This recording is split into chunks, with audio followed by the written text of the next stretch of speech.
हाँ तो स्टूडेंट्स, पिछले क्लास में हम लोग पढ़े थे किरचॉफ्स फर्स्ट लॉ और सेकंड लॉ। आज हम लोग पढ़ने जा रहे हैं व्हीटस्टोन ब्रिज प्रिंसिपल। देखते हैं क्या है। इस तरह का पहले एक सेटअप देख लीजिए। ये आपका 4 रेजिस्टेंस है। ए बी पोर्शन में P रेजिस्टेंस है आपका, BC में Q रेजिस्टेंस है, CD में R रेजिस्टेंस है और AD में S रेजिस्टेंस है। और इन दोनों पॉइंट A और D के बीच में एक गैल्वेनोमीटर G है और इसको किसी एक सोर्स के साथ कनेक्ट कर दिए हैं। ठीक है, देखते हैं क्या है। It states that if 4 resistances P, Q, R and S, they are arranged to form a bridge as shown with a cell E and one bay key K1 between the points A and C। मान लेते हैं कहीं पे इन दोनों के बीच कहीं पर या कहीं पे भी आप मान लेते हैं एक की है इस तरह से, यह स्विच है, ये आपका K1 है।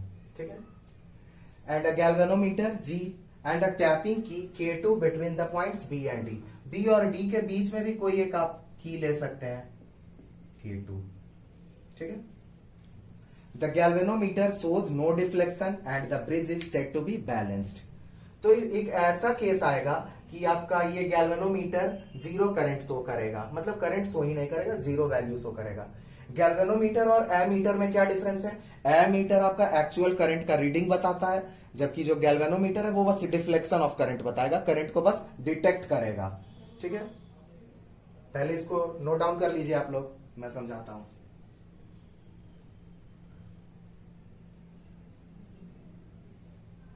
हाँ तो हम देखेंगे कब ये स्टोन ब्रिज बैलेंस्ड होता है। ठीक है,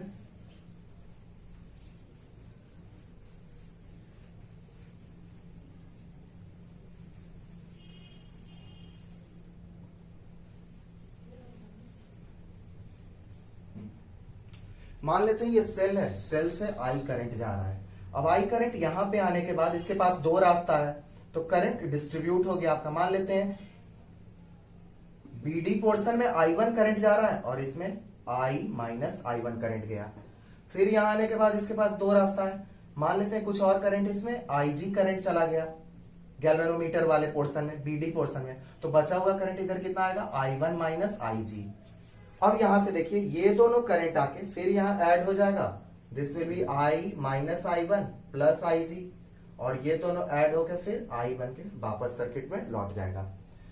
तो किसी भी क्लोज्ड पाथ में आप किरचॉफ सेकंड लॉ अप्लाई कर दीजिए। जैसे आपका एक ABDA पोर्शन है, ABDA, ये क्लोज्ड पाथ है, तो किरचॉफ सेकंड लॉ यूज करते हैं। तो करंट इनटू रेजिस्टेंस, ये आपका हो जाएगा I1P plus IG into G, और ये आप करंट के अपोजिट डायरेक्शन में, तो minus I minus I1 S, this is equals to 0। Okay, इसको मान लेते हैं इक्वेशन 1। दूसरा आपका एक जो क्लोज्ड पाथ है वो मान लेते हैं BCDB, ये वाला पोर्शन, कैसे भी आप क्लॉकवाइज एंटी क्लॉकवाइज जो आपको मन करे।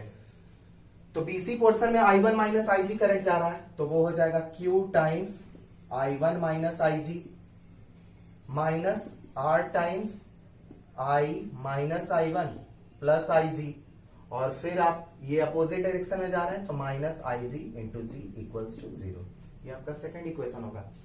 अगर मान लेते हैं इस सर्किट में एक ऐसा सिचुएशन आ जाए कि गैल्वेनोमीटर जीरो डिफ्लेक्शन शो करे, वैल्यू आपका जीरो दिखे, यानी कि IG का वैल्यू 0 है, तो IG का वैल्यू जब 0 पुट करेंगे तो पहला इक्वेशन आपका बन जाएगा I1P minus I minus I1S equals to 0, या इसको लिख सकते हैं I1P equals to I minus I1 multiplied by S। ठीक है, उसी तरह दूसरे इक्वेशन में भी IG का वैल्यू 0 पुट कीजिएगा, तो ये वैल्यू 0, ये वैल्यू 0 और ये 0, तो आपका हो जाएगा QI1 minus I minus I1 into R equals to 0।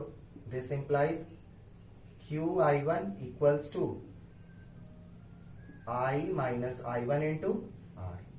ये दोनों इक्वेशन है। अब जस्ट ये दोनों इक्वेशन को डिवाइड कर दीजिए।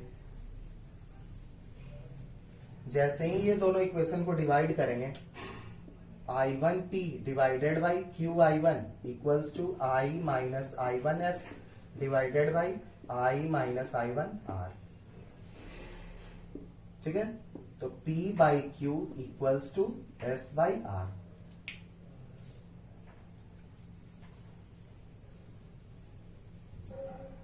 जस्ट देख लीजिए, P divided by Q equals to S divided by R। इसको ऐसा भी लिख सकते हैं, P multiplied by R equals to Q multiplied by S। P multiplied by R equals to Q multiplied by S। तो देख लीजिए, जो अपोजिट साइड्स है उसका प्रोडक्ट इक्वल है, अपोजिट रेजिस्टेंस का प्रोडक्ट इक्वल है। P into R equals to Q into S. ऐसा सिचुएशन जब आएगा तो गैल्वेनोमीटर से जीरो करंट फ्लो करेगा। ठीक है, ये आपका व्हीटस्टोन ब्रिज प्रिंसिपल है। अब इसी के बेसिस पे अब हम लोग आगे पढ़ेंगे स्लाइड वायर ब्रिज, वो भी आपका व्हीटस्टोन ब्रिज प्रिंसिपल पे काम करता है।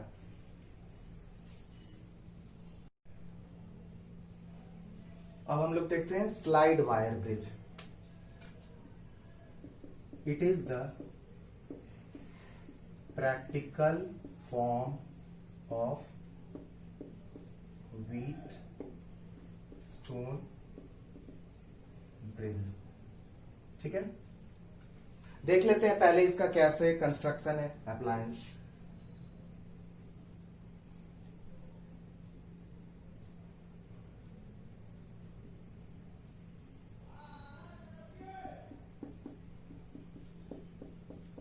ये मान लेते हैं आपका कोई वुडन पोर्शन है और इस वुडन पोर्शन में एक वायर ये अटैच है। इस वायर का प्रॉपर्टी होता है कि ये वायर आपका 1 मीटर का होता है, 100 सेंटीमीटर का। ठीक है, ये वायर जनरली 100 सेंटीमीटर का होता है और इसमें आपको कोई एक जो रेजिस्टेंस है उसका वैल्यू आपको पता रहेगा। मान लेते हैं कोई एक रेजिस्टेंस P है और ये इन साइड में ये वायर सारा कनेक्टेड है, आपको ये इस तरह से कनेक्टेड है। ठीक है, P एक रेजिस्टेंस है, इसका वैल्यू आपको पता है। एक वायर है वो आपका 100 मीटर का है और एक Q जो है ये अननोन रेजिस्टेंस है। तो हम कह सकते हैं जो आपका स्लाइड वायर ब्रिज होता है वो it is used to find the unknown resistance. कोई दो रेजिस्टेंस में एक रेजिस्टेंस का वैल्यू आपको पता रहेगा और एक दूसरा अननोन रेजिस्टेंस है, उसका वैल्यू फाइंड करना होगा। ठीक है, अब ये कोई पॉइंट है, ये वायर कनेक्टेड है, इसको एक गैल्वेनोमीटर से कनेक्ट करेंगे और गैल्वेनोमीटर के बाद एक जॉकी इसको बोलते हैं। इसलिए बोलते हैं क्योंकि इसको आप मूव करा सकते हैं, इस A से B पोर्शन में आप कहीं भी मूव करा सकते हैं। और जब A से B पॉइंट पोर्शन में कहीं भी मूव कराएंगे तो कहीं भी एक ऐसा सिचुएशन आएगा, मान लेते हैं किसी एक पॉइंट X पे कोई एक ये डिस्टेंस L आएगा कि वहां पे आपको गैल्वेनोमीटर जीरो डिफ्लेक्शन शो करेगा। ठीक है, when the galvanometer shows zero deflection at point X on the given wire, we get the null point। ठीक है, इस पॉइंट को नल पॉइंट बोलते हैं। तो अब देख लीजिए वो एकदम उसी के जैसा आपका व्हीटस्टोन ब्रिज के जैसा ये सेटअप हो गया, PQRS और बीच में आपका एक गैल्वेनोमीटर है, एक रेजिस्टेंस P है, Q। अब ये पूरा 1 मीटर का वायर है तो इसका भी तो कुछ रेजिस्टेंस रहा होगा। तो अब ये दो पोर्शन में डिवाइड हो गया। मान लीजिए ये पोर्शन S है और ये पोर्शन R है, तो मान लेते हैं रेजिस्टेंस पर यूनिट लेंथ R है। ठीक है, तो इसका पूरा रेजिस्टेंस कितना होगा, AX पोर्शन का resistance of AX portion equals to LR और आपका resistance of BX portion is, ये टोटल 100 है तो ये कितना हो जाएगा 100 minus L into R। R क्या है, रेजिस्टेंस पर यूनिट लेंथ। ठीक है, उसके बाद जस्ट आपको व्हीटस्टोन ब्रिज प्रिंसिपल अप्लाई कर देना है और आपको बताए ही थे इन दोनों का प्रोडक्ट सेम रहेगा जब नल पॉइंट होगा।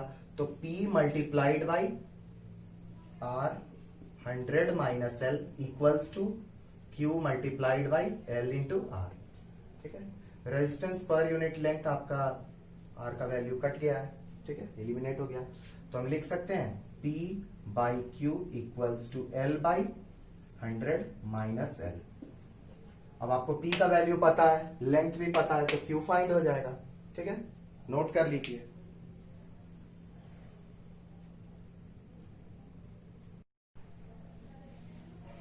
एक क्वेश्चन है, in a metre bridge the null point is found at a distance of 33.7 centimetre from A. If now a resistance of 12 ohm is connected in parallel with S, the null point, it occurs at 51.9 centimeter. Determine the value of R and S. ठीक है,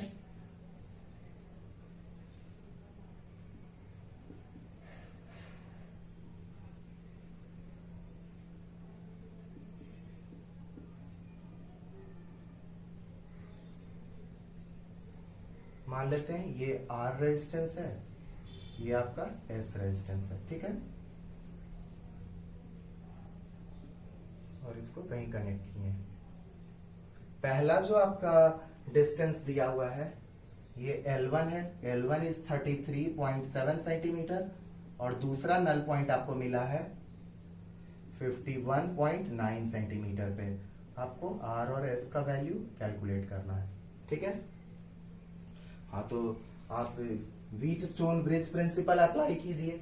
तो पहले वाले case में R multiplied by ये portion R है, ये portion L1 है, तो L1 का वैल्यू आपको दिया हुआ है 33.7, तो ये बचा हुआ कितना हो जाएगा 100 माइनस 33.7 इक्वल्स टू ये इस साइड का पोर्शन आपका हो जाएगा 33.7 इंटू S, ठीक है।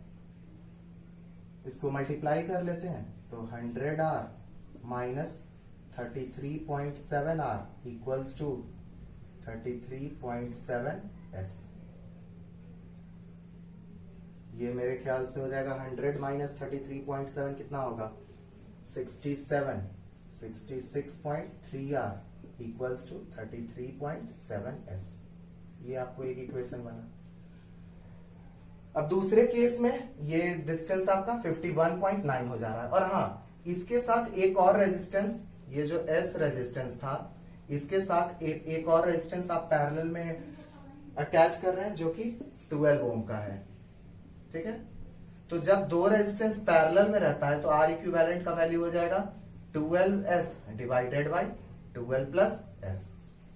तो अब ये रेजिस्टेंस आपका वैल्यू ये R है, तो R मल्टीप्लाइड बाई ये पोर्शन आपका 51.9 है, तो ये पोर्शन कितना हो जाएगा 100 माइनस 51.9 इक्वल्स टू, और ये पोर्शन आपका टोटल रेजिस्टेंस हो गया 12S divided by 12 plus S multiplied by 51.9, ठीक है। ये आपका हो जाएगा 100 minus 51 49 48.1 R equals to 12S multiplied by 51.9 divided by 12 plus S। Cross multiply कर लेते हैं 48.1 R multiplied by 12 plus S equals to 12S multiplied by 51.9, ठीक है। अब उसके बाद ये ध्यान दीजिए, ये इसमें R का वैल्यू आप यहां पुट कर सकते हैं। R का वैल्यू कितना होगा 48.1 multiplied by 33.7S divided by 66.3 12 plus S equals to 12S multiplied by 51.9। अब ये S के टर्म में एक इक्वेशन बन गया, तो आप S का वैल्यू फाइंड कर लीजिए, S का वैल्यू पुट कीजिएगा यहां, तो R का वैल्यू फाइंड हो जाएगा, ठीक है। तो आज के लिए इतना ही रहने देते हैं, कल हम लोग पढ़ेंगे पोटेंशियोमीटर। तब तक के लिए मेरे साथ आप बने रहिए पोटेंशियोमीटर पढ़ने के लिए। Have a nice day, good day.